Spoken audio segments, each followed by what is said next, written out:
V tvojej kariére už veľa veľkých zápasov, kam zaraďuješ tento finálový? No tak momentálne asi, čo sú play-off zápasy v NHL, tak asi na ten prvý. Toto je situácia, do ktorej sa každý nedostáva. A tento moment je pre nás krásny.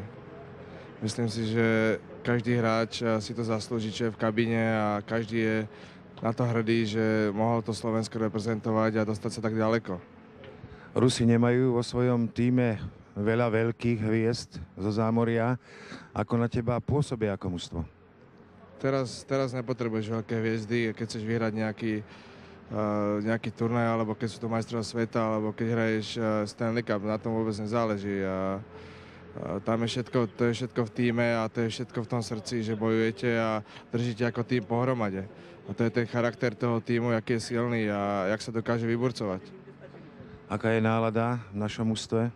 Tak teraz to je dosť napäté.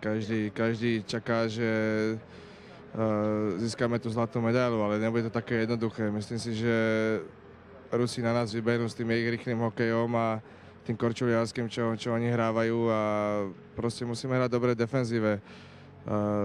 Proti Kanade a proti Švedom sme hrali dobre defenzíve prvé dve tretiny a takto sa nemôže hrať hokej. To je, proste musíme dať prvý gól, prvé dva góly a dúfam, že to pôjde ďalej. No Jano nás musí podržať, ako nás podržal proti Švedom. Si optimistom?